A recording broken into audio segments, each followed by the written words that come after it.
Bueno, y voy a volver a llamar a mi amigo Ariel, computer science expert, business expert, investor, emprendedor, para moderar la última charla que va a hablar del futuro de la robótica.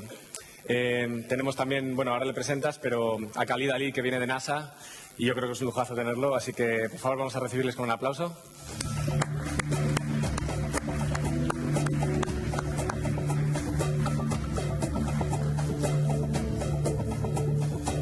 Muchas gracias de nuevo. Voy a cambiar otra vez al inglés.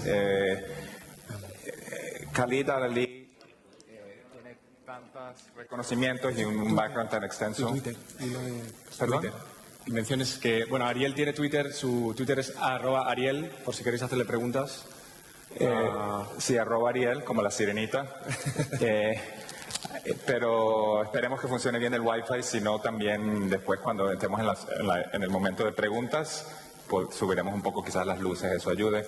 Pero voy a tratar de dar una introducción lo más corta posible, porque es que realmente son tantas las cosas que ha hecho el doctor Al-Ali. Él es el Executive Director of the University of California Office for NASA Partnerships. Es el director ejecutivo de la oficina de la Universidad de California para asociaciones con la NASA. Antes desempeñó el papel de director ejecutivo del Centro de Investigación afiliado a la universidad.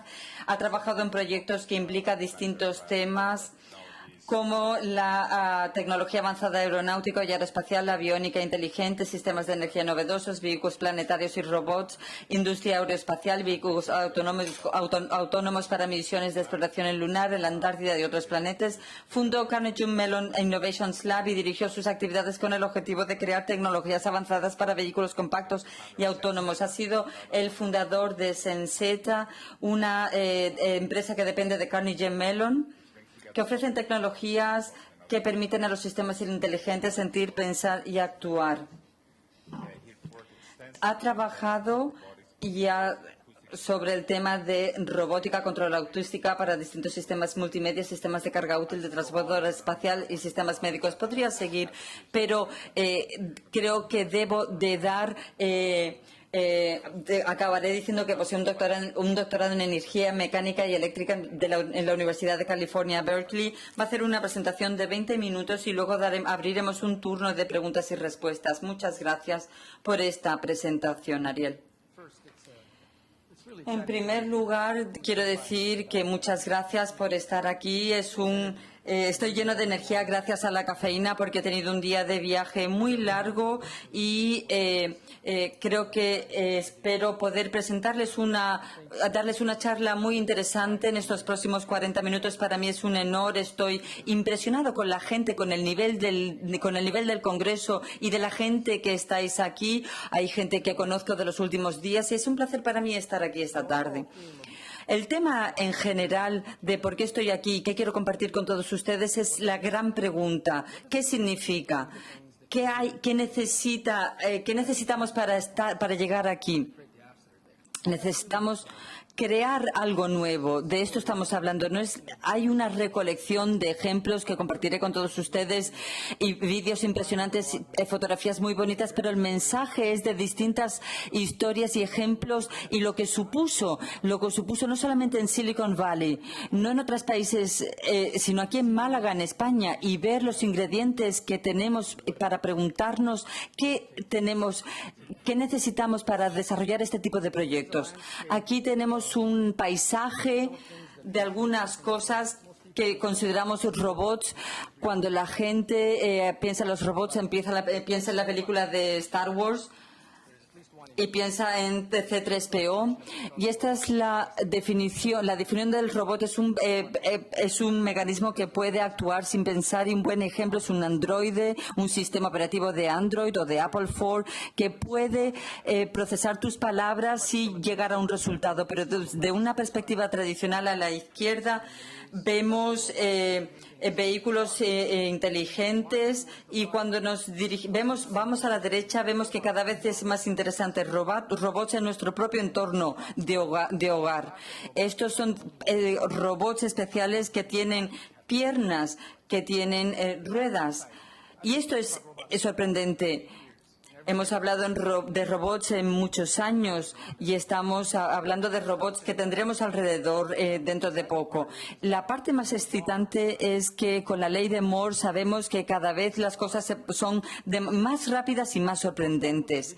Voy a empezar con un vídeo de un pequeño laboratorio que comenzó de la nada y que ofrece servicios a distintos países. Os pido, por favor, que veáis los mensajes ocultos y voy a hablar de algunas de las cosas que veremos en el... Así que estamos hablando de universidades, de organizaciones sin ánimo de lucro que pertenecen a la Carnegie Mellon University y que trabajan en colaboración con la industria para crear cosas innovadoras que beneficiarán a la humanidad, como distintos vehículos, nanotecnología, biotecnología, etcétera, física cuántica. Y aquí vemos la implicación de los gobiernos y de las asociaciones sin ánimo de lucro en estos, y también la implicación de los estudiantes y también de las industrias líderes. Todos trabajan de manera conjunta para el desarrollo de todo esto. Ese es un resumen de lo que voy a hablarles luego con más profundidad.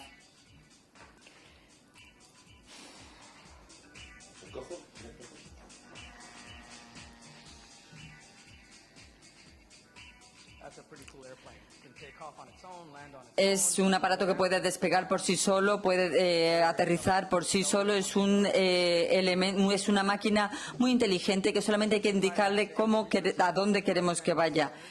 Este es uno de los centros de los Estados Unidos, la NASA. Muchos de ustedes no sé si saben que este es el centro del Silicon Valley. Cuando hacemos cosas como lanzar aparatos a la Luna, comenzamos con simuladores parecidos a este. Y tenemos ordenadores que pueden hacer la simulación de cómo se hacen los aterrizajes de un aparato de 20 kilos de peso.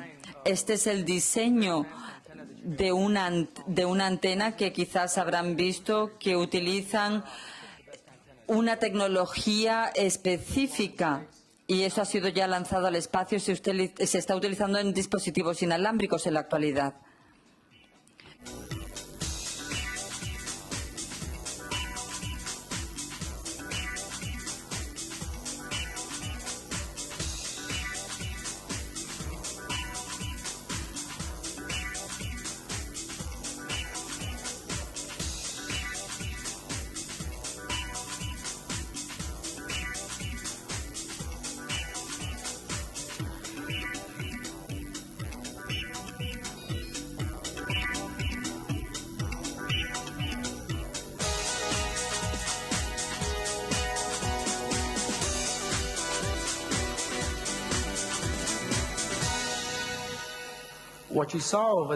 Bien, lo que han visto ha sido el trabajo de distintas compañías en un periodo corto de años, con una inversión que partía de cero, sin capital, sin nada, solamente la idea de proporcionar los recursos, las máquinas y la gente, diseñar un plan y trabajar sobre ello. Y este es un resultado. Estamos hablando del resumen de dónde está este laboratorio. Este laboratorio se dedica a distintas cosas. Aquí tenemos ejemplos. Se han creado nuevos servicios, nuevas compañías a partir de la compañía madre. El futuro de la robótica es de lo que vamos a hablar. Estamos hablando de cosas que vuelan. El reto, que es el mismo reto con otras cosas, con las industrias de telecomunicaciones, etcétera, es regulatorio. Es que tenemos muchos de estos aviones que vuelan por sí solos. Pero lo importante es, cuando hablamos de la investigación, ver qué regulaciones hay. El mensaje es que estas cosas van a volar por sí solas y deben de ser inteligentes para poder, por ejemplo, aterrizar sin provocar daños, con total seguridad, etcétera. Este es un vídeo de un aterrizaje autónomo, de un sistema de aterrizaje autónomo y fallamos la reacción de este avión y pensamos que se podía reconsiderar. Hay un robot que está viendo el aeroplano y está reconfigurando la información para que pueda hacer el aterrizaje correcto. Y al final fue un producto que hemos desarrollado para la NASA. El avión no tenía idea que este robot existía, y cuando vimos que había posibles fallos, vimos que todo esto que estoy describiendo es del tiempo que dura este vídeo. Y este rover o este vehículo planetario, y cada vez que repetimos el experimento, no tenía el conocimiento de que había un vehículo planetario anterior. Así es que es posible hacer cosas sorprendentes, pero cómo llegar ahí es algo para que nosotros podamos utilizarlo, es lo interesante. Bueno, voy a saltarme este vídeo para que podamos hablar de otras cosas. Me pregunta la gente cómo creamos los vehículos espaciales. Bien, esta es la primera vez que vamos a mostrar cómo funciona este vehículo. La gente piensa que estamos hablando de científicos que se ponen batas blancas, que ganan mucho dinero, pero si vemos cómo funciona este vehículo planetario, vemos cómo funciona. Vemos que lo importante es que cualquiera de nosotros podemos empezar a pensar en poner este tipo de vehículo planetario en la Luna, porque solamente necesitamos un pequeño prototipo que no es ni siquiera muy especial. Este ya ha sido testado en cámaras vacías, ha reflejado energía solar, ha sido fabricado con distintos materiales, pero no es el de la izquierda. Y aquí tenemos un ejemplo de tecnologías como la mitigación del polvo. Es un tema importante si vamos a lanzar un vehículo planetario a la Luna. El de la derecha es un modelo transparente y lo necesitamos para que podamos, por ejemplo, si tenemos una cámara, mantener la lente limpia, por ejemplo. El de la izquierda fue diseñado en el centro de la NASA. Y el de la derecha, lo que hicieron fue adoptar el modelo de la NASA, y los estudiantes del laboratorio de Carnegie hicieron el mismo modelo pero transparente.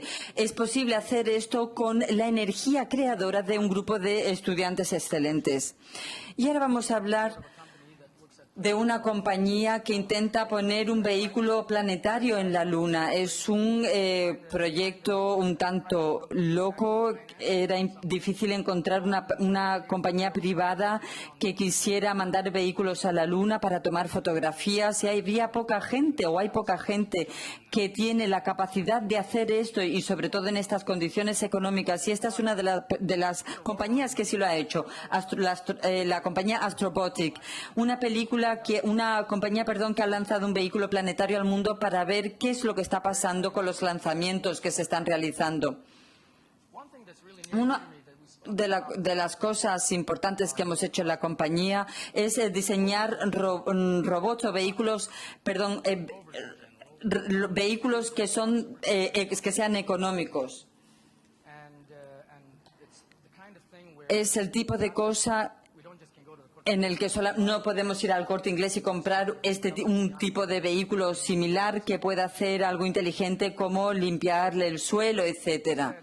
Así que lo que pensamos es, vamos a pensar acerca de qué podemos hacer y qué nos costaría construir un rover de $2.000. En 2003 comenzamos a hacer un diseño de un vehículo muy barato, y ahora estos grandes vehículos planetarios se están utilizando en distintos desiertos, en distintos entornos que son no demasiado baratos. El más barato es de $5.000, pero según el volumen el precio decrece.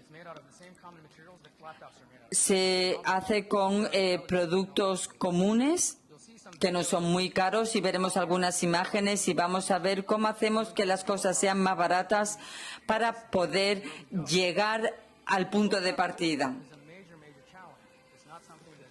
Este tipo de vehículo representa un gran reto, no es algo que se haya hecho todavía y para llegar ahí escuchamos que la gente dice, bueno, eso es muy caro, necesitamos una inversión muy grande, necesitamos un plan de negocios, pero déjenme demostrarle cómo lo hemos hecho. Es un prototipo que hemos hecho, que podemos testar con los ensayos y errores. Esta simulación se hace a través de un ordenador, vemos si funciona, son simulaciones muy exactas para ver cómo podemos mejorar el vehículo. Aquí vemos el vehículo planetario en un entorno simulado. Hacemos distintos tipos de simulaciones para poder entender la dinámica de estos vehículos. Si nos encontramos aquí ahora y alguien mueve la mesa, por ejemplo, vemos que el vehículo planetario viene y lo que nosotros consideramos trivial que podemos hacer en 30 segundos no es tan trivial cuando hablamos de la robótica.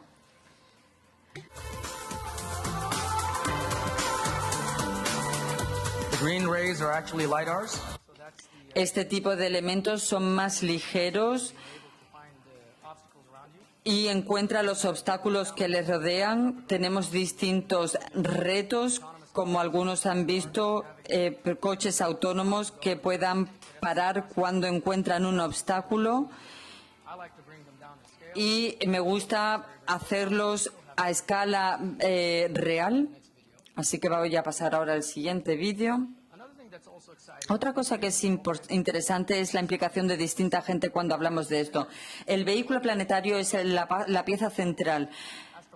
Y uno de los astrobiólogos más importantes es que si ven ustedes Discovery Channel, habla de la vida en Marte y él está aquí en esta imagen. Tenemos estudiantes y profesores de ciencia y ellos quieren hacer la investigación de manera conjunta. Y ellos aprenden en el campo. Este vehículo actúa como un imán porque trae a distinta gente que estudia cómo funcionan los sensores, los propulsores, etcétera. Este tipo de vehículos son son elementos muy importantes que pueden ayudar a prevenir desastres nucleares, etcétera. Pero estos vehículos son dispositivos a los que no pueden llegar, que pueden llegar a donde no pueden llegar los humanos. Nosotros, en determinados entornos, si nos exponemos al espacio, podemos contaminarlo, pero no así este tipo de vehículos.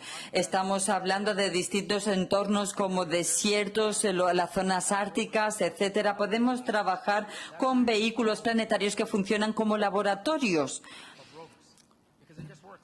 Funciona. Lo pones en marcha y puedes hacer lo que tú quieras. Esto es el control de NASA, cómo controlamos estos vehículos, las comunicaciones que existen entre nosotros y una distancia de 7-8 mil kilómetros en Chile, por ejemplo. 2 satélites. No podrían imaginar lo que costó montar todo esto. Solamente 2 semanas. En 2 semanas pudimos desarrollar todo esto. Es como un estudio de cine. Podemos cambiar completamente el hardware y en 2 semanas estaba funcionando especialmente para esto. El coste $0 porque tenían los recursos ya, estaban ahí, los utilizaban para otra cosa y lo que hicieron fue asignarlos para esto en concreto. Teníamos pantallas por aquí y por allá, las conectamos, etcétera. Estos son imágenes que vienen del desierto. Este vehículo de exploración espacial se utilizaba para ir a lugares específicos y pensamos que en este caso utilizábamos GPS y decíamos, ¿qué va a hacer el vehículo si no hubiera GPS? Algunos utilizamos navegación Google. Imaginémonos que estamos en un sitio que no hay conexión GPS ni de Internet. Entonces, en el vehículo espacial que no tiene cámara, en este caso, diseñamos un sistema en el que se puede reconfigurar su desarrollo para llegar a su destino a pesar de que se produzca un fallo en el GPS. Es necesario que esto se produzca. Tenemos unas altas expectativas de cara a este tipo de robots. en lo que podría hacer el robot. Hay grandes expectativas al respecto también. Pasamos a la siguiente. NASA decidió ir al Ártico canadiense. Estos vehículos no habían estado en una zona fría. Entonces lo que hicimos fue, en lugar de ir a un refrigerador específico para equiparse, les dijimos a los que se iban a esquiar: os podéis llevar los vehículos y ver qué tal funciona, que tomen datos, que tomen notas, que tomen vídeos, y eso es lo que hicieron. Eso es todo lo que necesitaba este tipo de robot para poder luego que la misión en el Ártico fuera adecuada y funcionase bien. Esto es una colaboración que hicimos con el ejército estadounidense. Tienen un helicóptero autónomo. Esto es en la zona de entrenamiento para combate. Allí es un combate real o combate simulado lo que se realiza. Aquí podemos ver el helicóptero que está aterrizando y la idea es tener una persona que se encargue de 5 o 6 aspectos robóticos, y eso es algo que hasta ahora no se ha conseguido del todo de manera fiable. Porque normalmente lo que hay es varias personas controlando una cosa, y no una llevando varias. Porque sería todo lo contrario. Vehículos de todo tipo, todo a la vez, y darles órdenes para ir a hacer lo que tienen que hacer. Eso era un auténtico desafío, es algo que no se había hecho nunca anteriormente. Entonces se produjo una demostración en vivo. El hecho de que estuvieran ahí junto al helicóptero sin que tuvieran ningún problema en ser golpeados por él fue interesante. Aquí de pronto recibí una llamada misteriosa del fiscal y decía: necesitamos vuestra ayuda para resolver un asesinato. Y dije: ¿cómo has encontrado mi número? Bueno, tenéis una colaboración con la infantería estadounidense. Este chico mató a su novia, no encontramos nada, ni el arma, ni nada. Y lo tuvimos que dejar ir sin cargos. Entonces fuimos con el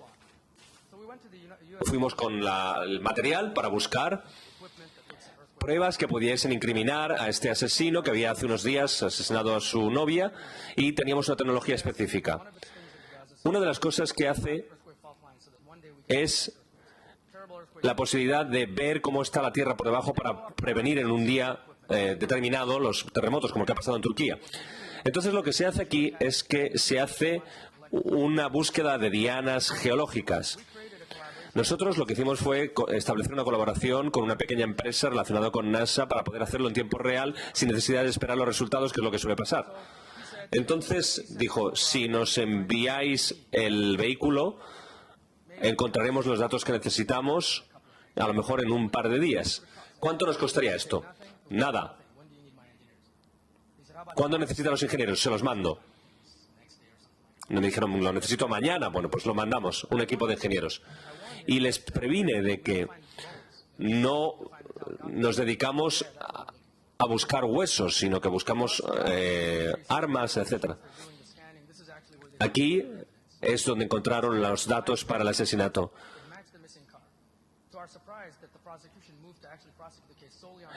Encontramos las pruebas allí y el fiscal se valió solo de esto y le metió en la cárcel al asesino. Es la primera vez que yo sepa que un robot llega a meter en chirona a alguien. Esto fue muy chulo, la verdad. No costó nada. No costó nada, venga, vamos, hala. Yo tengo un hijo de 4 años y me gustaría que, teniendo un hijo pequeño, estemos protegidos de asesinos como este, y esto, si he ayudado a hacerlo, pues estoy encantado. Esto es el mensaje general. La idea de crear un entorno en el que podamos, que las empresas con ánimo de lucro y sin ánimo de lucro, todos ellos funcionen con nosotros, junto con gobiernos, etcétera, para desarrollar la robótica, que hagan proyectos conjuntos sería ideal. Pero esto se produce cuando todas estas personas y empresas se unen para trabajar juntos. Y a través de esto, de una comprensión mutua entre todos, de un beneficio mutuo que se obtenga, el gobierno puede dar lo mejor de sí, las empresas pueden invertir bien, las ONGs pueden participar también porque les parece interesante los fines, etcétera. Entonces se establecen las reglas y podemos decir, ¿quién quiere unirse? El que quiera se puede unir con estas reglas. Y se pueden obtener datos interesantísimos en energía nuclear, etcétera. Y ese es el mensaje general que quería dar. Me detengo aquí, gracias.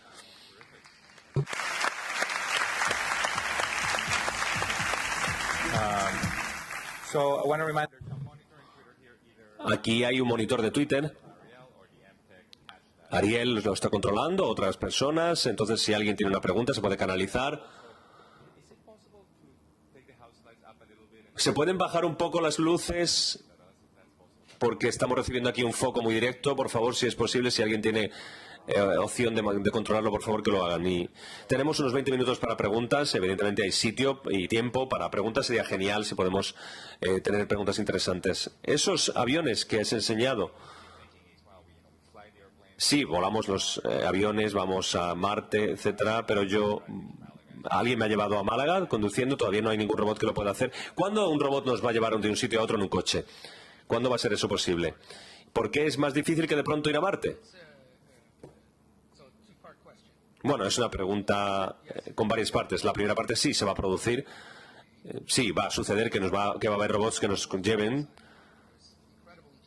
Hay mucha inteligencia que se está invirtiendo en este sistema y en este sector. Asimismo, ya vemos que el principal consumidor de tecnologías robóticas hoy día es la industria automovilística, de hecho. Los coches tienen un control de crucero inteligente, tenemos sistemas GPS inteligentes, todo esto empezó con el GPS. Es un algoritmo que inventó Stanford, de modo que es un algoritmo que inventó Stanford para que los robots se manejen por una habitación, pero no es el que nos vale para que conduzcan un coche, entonces es distinto. El GPS le dices, llévame y te lleva, pero el robot por ahora no funciona así. Bueno, no tengo bola de cristal, pero en unos años podríamos tenerlo. Nos sorprenderán algunas cosas y otras nos defraudarán. El futuro es lo que tiene, pero yo creo que no pasará mucho hasta que esto pueda suceder. La segunda parte, que era... Sí, tenía dos partes. ¿Por qué es tan difícil con respecto a, por ejemplo, ir a Marte? Bueno, lo de Marte es difícil, ¿eh? Si vemos a la ciencia que es necesaria para conseguir y la ingeniería para conseguir eso es tremenda. Que una nave vaya hasta Marte y desacelere y entre en la atmósfera y llegue sin romperse, hay que ser creativo, ¿eh? Pero, por otra parte, Marte es un entorno realmente bastante predecible. Pero conducir por Málaga tenemos gente que viene por aquí, por allá, se te puede cruzar un peatón, etcétera. Pero son desafíos distintos. Ir de A a B es más fácil. Pero cuando se producen intersecciones, cruces, etcétera, es más difícil. Pero se hizo una prueba y funcionó bastante bien en este sentido. No es algo que podamos considerar todavía sostenible desde el punto de vista económico, pero se han hecho pruebas que han sido bastante positivas. Yo he hecho un test de conducción en Google, sí, muy bien, sí, es muy impresionante. ¿Cuánto costaría ese coche si se trasladara eso a un coche? Bueno, cuando vemos la parte de ingeniería, de desarrollo, la primera copia se consigue fácilmente. Hay gente que está diciendo, ¿qué hará la gente si de pronto tiene las manos libres cuando conduces? ¿Qué vas a hacer con las manos? Porque no estamos acostumbrados. Entonces hay gente que decía que podíamos incluso disparar, hacer disparos con las manos ya que las tenemos libres, pero bueno. ¿Cómo nos vamos a comunicar con los robots en el futuro? Ayer tuvimos esta conversación con los miembros de la mesa que tuvimos antes, la comunicación con los ordenadores y demás, pero creo que es todavía más importante con los robots. Hay un tipo de voz especial, lo que está haciendo Apple, se puede utilizar cosas así, o va a haber gráficos que luego se reproduzca la voz. Bueno, para mi generación... El teclado no es lo que nos va a llevar, la voz va a ser, está claro, la manera de comunicarse. Es increíble lo que algunos motores de reconocimiento de voz están haciendo ya hoy día, que son muy fiables, muy impresionantes. Es cuestión de tiempo hasta que esto se convierta ya en algo estándar. La interfaz con otras máquinas hechas por los humanos tiene una serie de posibilidades mejores que con lo que hemos visto hasta ahora. Conexión, por ejemplo, cognitiva directa. Y nos saltamos la lengua. ¿Por qué no? Saltarnos la lengua y comunicarnos cognitivamente directamente. Es posible. Hay investigación realizada sobre control subvocal de los robots. Nos ponemos un dispositivo aquí y solo a través de la flexión de las cuerdas vocales, sin necesidad de expulsar aire y que se emitan sonidos, podemos controlar a los robots. Conectar sensores a los músculos y mover músculos de distinta forma, y esto hace que se manejen los dispositivos que te pueden ayudar a llevar un prototipo, un simulador, un avión, etc. Solo con tu contracción muscular, con un dispositivo adecuado conectado, puedes controlarlo. Entonces el futuro nos depara modos muy interesantes de comunicarnos, pero la voz es una forma natural de comunicarnos y no podemos descartarla. Por ejemplo, el sistema de reconocimiento de Google y otros son muy impresionantes. También tenéis cosas médicas que habéis hecho, ¿verdad? ¿Algo que nos quieras comentar en esta línea? No sé qué película de ciencia ficción vi que entraba un robot en tu cuerpo y te arreglaba los problemas. Esto, ¿qué nos puedes decir? Sí, es un futuro muy inteligente el que se describe. Se puede tomar una pastilla que tenga una cámara dentro y vaya buscando por nuestro cuerpo dónde está el problema y lo arregle. Se trata solo de tiempo lo que será necesario para tener controladores de la presión sanguínea robóticos y que mejoren nuestra salud cardiovascular. General Electric intentó cambiar todo el sistema de los rayos X con nuevas innovaciones para conseguir máquinas más eficaces. Yo participé en un proyecto de estos y desarrollamos tecnologías que hoy día se están utilizando de manera estándar en pediatría y en otros tipos de sistemas de diagnóstico. Estas tecnologías son técnicas en parte robóticas. No vemos que sea un robot por la pinta, pero utilizamos tecnología robótica para conseguir manejar estas máquinas. Es decir, los lugares donde no pueden llegar los seres humanos, que es, por ejemplo, dentro de otro cuerpo humano, es el sitio típico para que un robot pueda acceder. Entonces tenemos la tecnología que está creciendo a una velocidad imparable. Entonces, ¿quién dice que en breve no vamos a poder tener cosas parecidas a lo que has descrito? Por supuesto, a nadie le hace gracia tener un robot por dentro, pero bueno, como cualquier tecnología, depende de nosotros, es decir, si lo queremos o no. Alguna pregunta que hemos visto en Twitter dice, no cuesta nada establecer un proyecto, pero ¿por qué? ¿Pero cuánto cuesta ganarse con robótica en la vida? Bueno, la industria informática empezó por un club que se creó y hemos hecho algo parecido en Carnegie Mellon para robots y no para ordenadores. Cuando contamos el tiempo que yo dedico de todo el equipo, hay un coste asociado.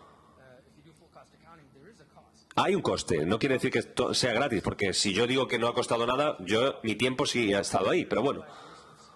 Hay que utilizar bien los recursos. Hay salas vacías, hardware que está parado y que no se utiliza. Todo eso se puede utilizar y empezar a funcionar. Como mencioné, una de las tecnologías importantes es aquella que permite ganar dinero, porque todas quieren ganarse la vida. A veces, si vemos el plan de negocios, etcétera, nos quedamos muy asustados, pero lo importante es que tienes una razón para empezar, y esto tiene que ser tu razón para seguir, porque hay un futuro, hay una necesidad que resolver, tengo una conexión de Internet, tengo un aparato informático que manejar, pues es suficiente, venga, vamos a seguir. Creo que estaba leyendo en Technology Review estos robots en miniatura que imitaban a insectos, pero otro más interesante, que cogíais un insecto vivo y lo convertíais en un robot controlándolo. No sé si esto es el futuro de las aplicaciones comerciales de la robótica. Bueno, desde el punto de vista comercial puede ser interesante, pero desde el punto de vista militar ya hay ejemplos parecidos. Se estableció una propuesta de tener utilizar la energía de una polilla para generar energía para que alimentase un micrófono. Es decir, hay cosas increíbles como estas. Como hemos dicho, que estos insectos hacen cosas increíbles con ellos. Se han hecho investigaciones con ratones en que se les pone electrodos en la cabeza y les hacen pensar que tienen que ir a la izquierda, entonces luego se los llevan a la derecha. Y según va el ratón a un lado a otro, generalmente lo controlas, pero me puedo imaginar el dolor de cabeza que les da. Parece que los derechos de estos animales todavía no son un problema y que estas cosas se están haciendo, pero no sé si yo lo pondría en una vitrina de una tienda a la venta. Los robots también tienen sus derechos, ¿por qué no? Tenemos un poco de tiempo, pero no he visto que la gente se acerque a los micrófonos. Hay preguntas por ahí, seguro que hay tiempo porque estamos aquí, seguimos hablando, pero seguro que hay alguna pregunta del público. Se han producido algunos desarrollos en la tecnología, por ejemplo, pensemos en nuestros teléfonos móviles, que son parte de nuestra vida de hoy día, por ejemplo, la Wi-Fi de banda ancha, las pantallas táctiles, etcétera. ¿Cuáles son los componentes tecnológicos que crees que van a ayudarnos en el futuro procedentes del mundo de la robótica en la siguiente fase? Por ejemplo, hace 10 años dirías que había cosas que eran impedimentos para que la robótica se desarrollara, pero ¿cuáles son los que hay? Un aspecto obvio, por ejemplo, con lo mismo que los coches eléctricos, la batería, el poder cargar las baterías. Por ejemplo, mi robot Max, mi vehículo espacial, tiene una duración de 45 minutos, que está limitada no por las baterías, sino las del procesador. Es en el fondo un ordenador con ruedas, y cuando el ordenador se queda sin batería, pues ya no funciona. Nos gustaría que los vehículos espaciales estos que he mostrado durasen siempre la batería, pero por ahora todavía no se ha conseguido. Por otro lado, no tenemos tanto la banda ancha, sino el tiempo real en llegar de un punto a otro. Se ha diseñado elementos que cuando vemos, por ejemplo, la demostración, pensemos en ese aterrizaje automático, era complicado hacer eso porque según se reconfiguraba la red y podíamos enviar los datos reales, ya estaba aterrizando. Entonces, poder hacer eso sin ningún tipo de corte en medio es genial, porque si no, se forma un bucle y al final no llega para cuando es necesario, porque cuando llegan los datos ya se ha estrellado el aparato. Entonces hay limitaciones, el del tiempo real, hacer las cosas en tiempo real. La razón de que no se haya avanzado más la robótica es una especie de mezcla de expectativas, demanda, escala, etcétera. Tenemos una idea bastante clara de dónde queremos llegar, qué se puede hacer, y podemos describir que esto tiene un gran valor y podemos escalar nuestros esfuerzos para conseguir obtenerlo en un tiempo adecuado. Los robots no están en nuestras casas como tales hoy día, aunque pensábamos que iba a ser así, es porque por ahora no tenemos un coste que sea asumible. Es muy caro. Por ejemplo, los Macs que yo he mostrado no pueden subir por las escaleras de la casa, entonces ¿para qué me sirve? Porque entonces, si tenemos que tener a alguien que esté pendiente, por ejemplo, supongamos que tenemos una persona mayor que necesita a alguien que los cuide, y sí puede haber un robot que les ayuda a ir a comprar, que está pendiente de que tengan una urgencia y poder llamar por teléfono. Esas cosas se pueden hacer ya y podrían estar en nuestras casas, pero por ahora no lo están. Se dijo, Jobs dijo que Steve Jobs quería crear el mejor ordenador del mundo, que todo el mundo lo tuviera, pero no tenían idea, cuando empezaron a hacer las cosas que hicieron, los grandes de la informática, que se iba a transformar tanto la informática por lo que han hecho. No podían imaginar, esta es la aplicación definitiva que va a cambiarlo todo. Entonces, ¿qué es lo que tenía que pasar? La capacidad que generó el hardware de Apple ha desarrollado muchas cosas, pero no se trata tanto de que ellos encuentren cuál es la aplicación definitiva, sino de que alguien encuentre cuál es la mejor aplicación de esto. Por ejemplo, es decir, tiene que buscarse robots para multipropósito, es decir, multitarea. o específicos. Bueno, podemos ir más allá de que sea multitarea específico. Podemos tener, por ejemplo, va a haber visita en casa y vas a hacer magia. O quiero ver el correo electrónico y lo ponemos allí con un PC, pantalla y demás, y ponemos un vehículo espacial. ¿Qué te parece? ¿Quieres usarlo? ¿Qué quieres decir? Si yo lo que quiero hacer es ver el correo, bueno, puedes hacerlo a través del robot. Tenemos un sistema que permite cambiar la concepción de lo que puedes hacer. Es como un PC sobre ruedas.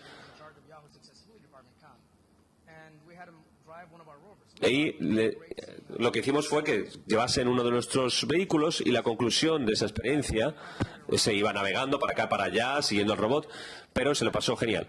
Teníamos reconocimiento de voz, capacidad de análisis de la voz humana, y esto fue hace 6 o 7 años. Entonces le dije, ¿esto crees que podía ser algo para el futuro bueno? No. Sí, pero ¿te lo has pasado bien? Dices, sí. ¿Por qué?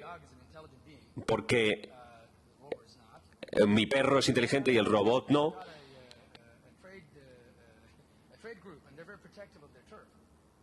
Pero entonces eran muy protectores con lo que ya conocían. Esa persona nos tuvo que decir dónde estaba el problema. Son este tipo de cosas las que nos sirven. Lo que hacemos es traer hardware de bajo coste y a ellos se les ocurren las ideas. Y a partir de ahí es cuando hacemos el siguiente paso, se monta otra empresa que vale 1 o 2 millones de dólares y así va todo funcionando. Entonces me puedo imaginar cómo será el futuro, pero no sé si llegará a producirse. Bueno, tenemos más cosas de Twitter. A ver, ¿por qué tendemos a humanizar o animalizar los aspectos de los robots? ¿No sería mejor entenderlos como máquinas y ya está? Bueno, es una buena pregunta. Buena parte del trabajo que yo he hecho ha sido con cosas que no tienen aspecto de humanos, pero si vamos más allá de esa interfaz, los humanos se han adaptado muy bien a la Tierra. Es increíble lo que hemos hecho. Si conseguimos una conexión simbiótica entre software y hardware, entonces se desarrollará una mejor robótica. Pero la evolución de los sistemas biológicos se han unido, el software y el hardware, por decirlo así. Hay una tendencia a identificar mejor las cosas que tienen ojos, cara, que te miran, que tienen emociones.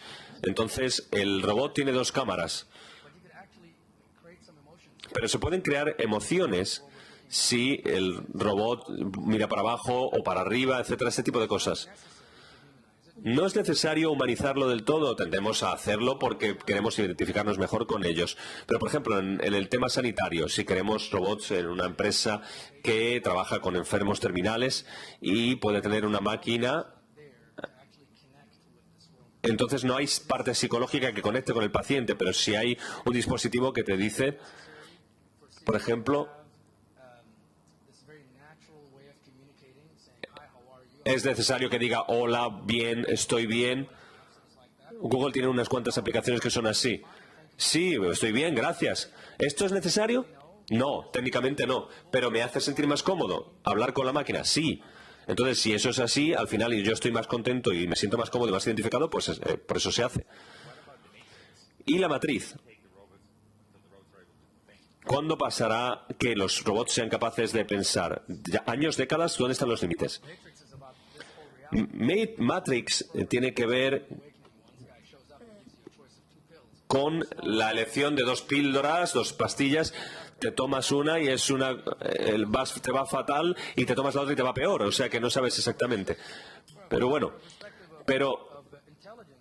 desde el punto de vista de la tecnología, de la inteligencia, los robots son muy inteligentes. ¿Habéis visto Watson en el juego Jeopardy en Estados Unidos? Es increíble, esa máquina es tremenda en ese juego de este concurso estadounidense. Puede entender bromas, anécdotas, es tremendo. Hace unos años, una máquina casi gana a Kasparov de ajedrez. Si consigue ganar un ordenador al campeón del mundo, sigue abierto ese premio, pero todavía no se ha producido.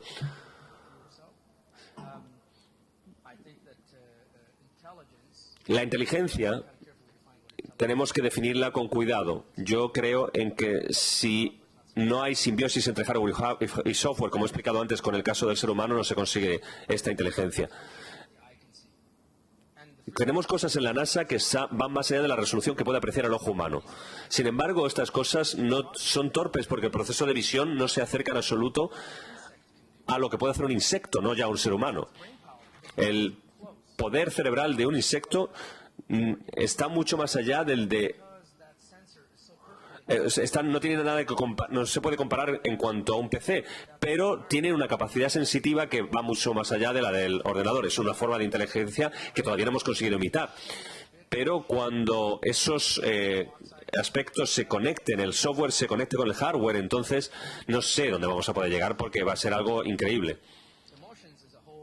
Las emociones son una historia completamente distinta, es un capítulo independiente. La definición de vida es otro tema que podríamos hablar. Sí, por supuesto, esto es interesante. Decías que ha habido avances militares y es interesante que en el mundo de los PCs parecía que el desarrollo de los negocios de las empresas eran los que dirigían el consumo y luego llegaba al cliente, y ahora parece que va todo al revés. En robótica sucede lo mismo. Quizá la cosa lo hace NASA, luego lo intentáis llevar a casa. ¿Esto funciona así, que lo de la NASA se traslada luego a la casa o no? O puede cambiar también, como hemos dicho antes, y que sea el cliente el que lidere un poco el mercado y los usos domésticos sean los importantes. Es una muy buena pregunta. Espero que no siga la cosa como está ahora, porque las condiciones económicas hacen que los gobiernos no deban esperar que se consiga todo así. Si vemos cómo funciona Silicon Valley, vemos que se basaban en fondos gubernamentales. Había un centro de semiconductores que estaban ahí antes de que existieran los PCs. Las propuestas de valor que tienen con respecto a negocios tienen que tenerse en cuenta porque pueden ser interesantes para empresas, pero hay costes que solo pueden asumir los gobiernos. Pero ahora estamos viendo un poco un cambio, una retroalimentación de productos y servicios que vuelve a las manos de lo gubernamental, de lo militar, etcétera, que nacen de forma independiente y al final acaban produciendo sus resultados finales ahí. Está todo interconectado, está basado en los fondos gubernamentales, pero me gustaría ver un mundo que sea un mundo en el que estas innovaciones estén en igualdad, gobiernos, empresas, etcétera. Cada una de estas demostraciones que yo he hecho empezaron un poco así. Hasta ahora no se encontrará mucho escrito sobre el hecho de cómo se hizo el acuerdo para que se pudieran hacer estas cosas. De pronto se decidió, esto es importante, vamos a hacerlo juntos, y se hizo. A lo mejor dentro de poco estamos prediciendo los terremotos por la tecnología que he descrito. Pero todo dependerá de cómo se hagan las líneas de financiación o cómo se establezcan los intereses. Las necesidades son las que importan. Tenemos necesidades para curar enfermedades que son más urgentes que otras cosas, y eso es importante. ¿Crees que Google, con su API accesoria, Android, etcétera, ha abierto el camino para la robótica en masa? Porque de cierta medida es un robot, si quieres. Entonces, ¿se ha abierto la veda? Sí, bueno, la respuesta es sí. Tengo un teléfono Android en mi bolsillo, el 4.0 va a llegar. Si hubiésemos tenido eso en 2003, hubiera sido genial. Google, de hecho, patrocinó una investigación para convertir un teléfono Android en el que se encargara de alimentar a nuestros robots. Se utilizaron iPhones para dispositivos que hacen vídeo, navegar, GPS, etcétera. Sí, se han intentado ya estas cosas. Estas máquinas que son iOS, Android, etcétera, son programas abiertos que permiten cada vez más que la gente haga robótica. No es ya un tema industrial, grandes PCs que cuestan una fortuna, sino son teléfonos relativamente asequibles y están dispuestos para funcionar. Estos teléfonos en sí ya son robots, si lo pensamos.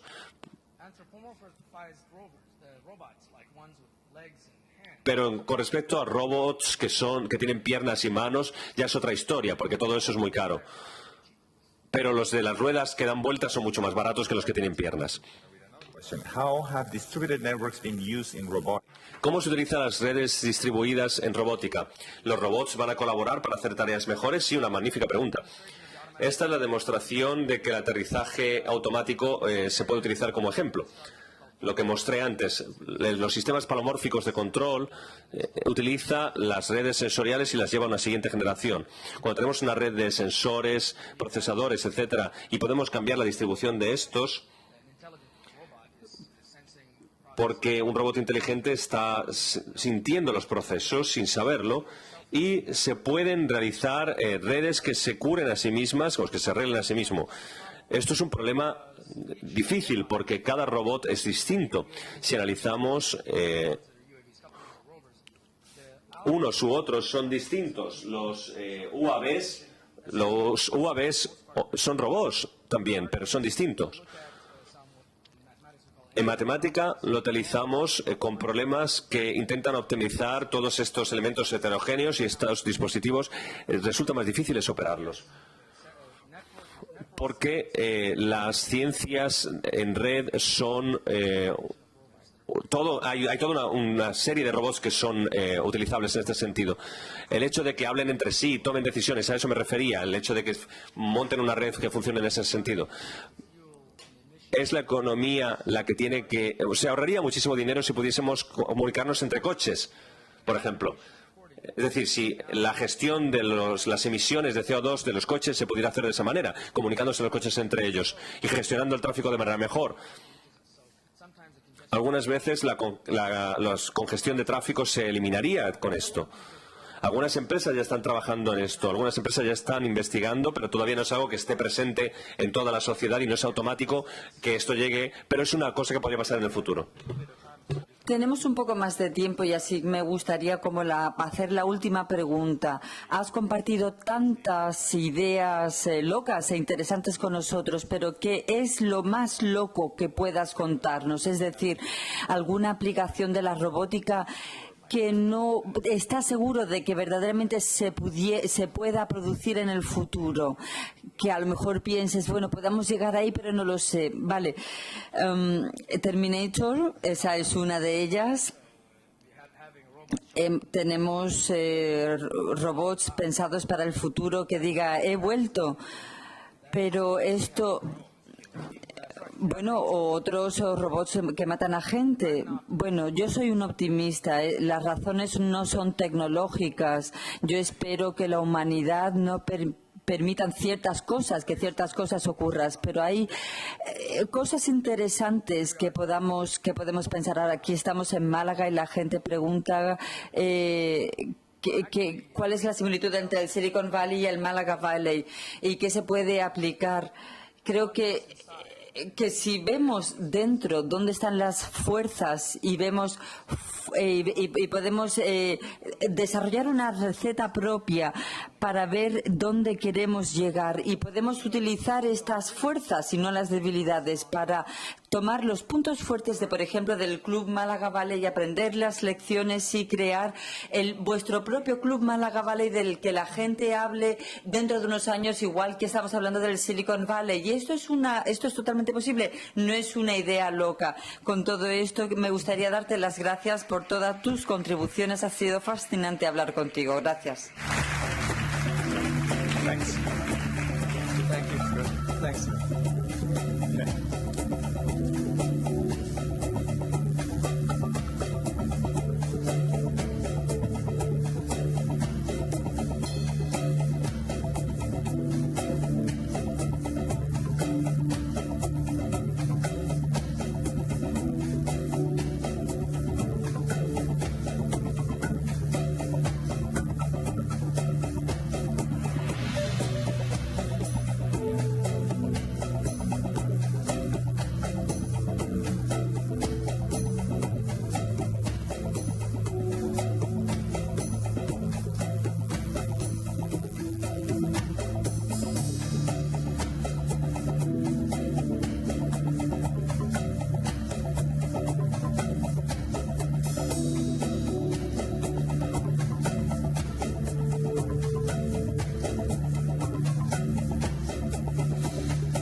Bueno, con esto terminamos el programa. Quería, lo primero, daros las gracias a todos por venir. Ha sido una primera edición que ha rebasado con muchísimo las expectativas que teníamos. Quiero daros algunos datos. Nos llega por email un mensaje diciendo que hemos tenido 6.500 seguidores de nuestro streaming en 26 países del mundo. Se han acreditado más de 650 personas, de las cuales más de 100 eran de fuera de España. Tenemos más de 30 fondos de inversión. Hemos tenido a los TR35, a las 25 compañías seleccionadas para el foro de inversión. En fin, un lujazo. Voy a dar un detalle solamente. Ahora tenemos un foro de inversión para las empresas que ya sabéis que estáis seleccionadas y para los fondos e inversores privados que habéis accedido a participar en el foro. Y bueno, también quería dar de verdad las gracias a los sponsors, a Málaga Valley, a la Alcaldía, a la Junta de Andalucía. Quería recordar a Juan Martínez Barea y a Juan María González, que han sido dos personas que han estado también desde la Junta desde el principio en el proyecto, desde el Ayuntamiento, a Mark Sanderson, al propio alcalde, a Javier Cremades, que nos han ayudado a poner este tema en marcha. Por supuesto, a todos los sponsors. Y me queda dar las gracias al equipo de producción, así que...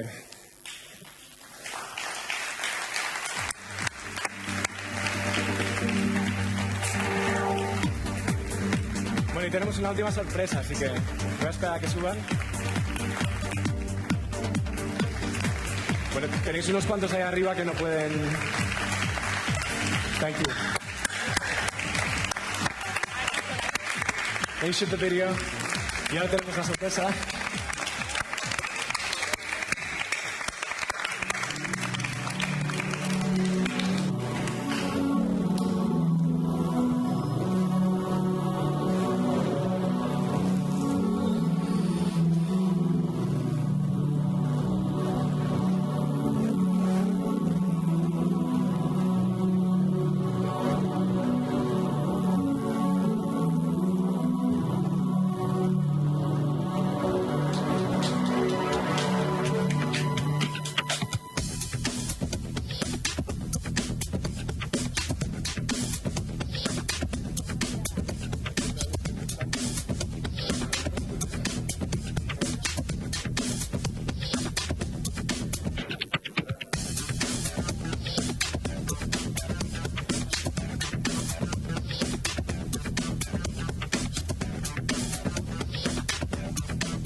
No matter what the problem is, technology is at least part of the solution.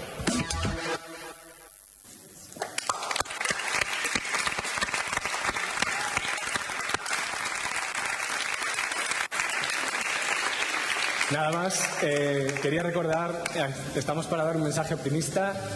Queremos salir de esta, queremos construir un mundo mejor, queremos hacer un nuevo modelo, queremos apoyarnos en la tecnología. Os necesitamos, queremos que vengáis con todos vuestros amigos el año que viene. Muchas gracias y hasta el año que viene.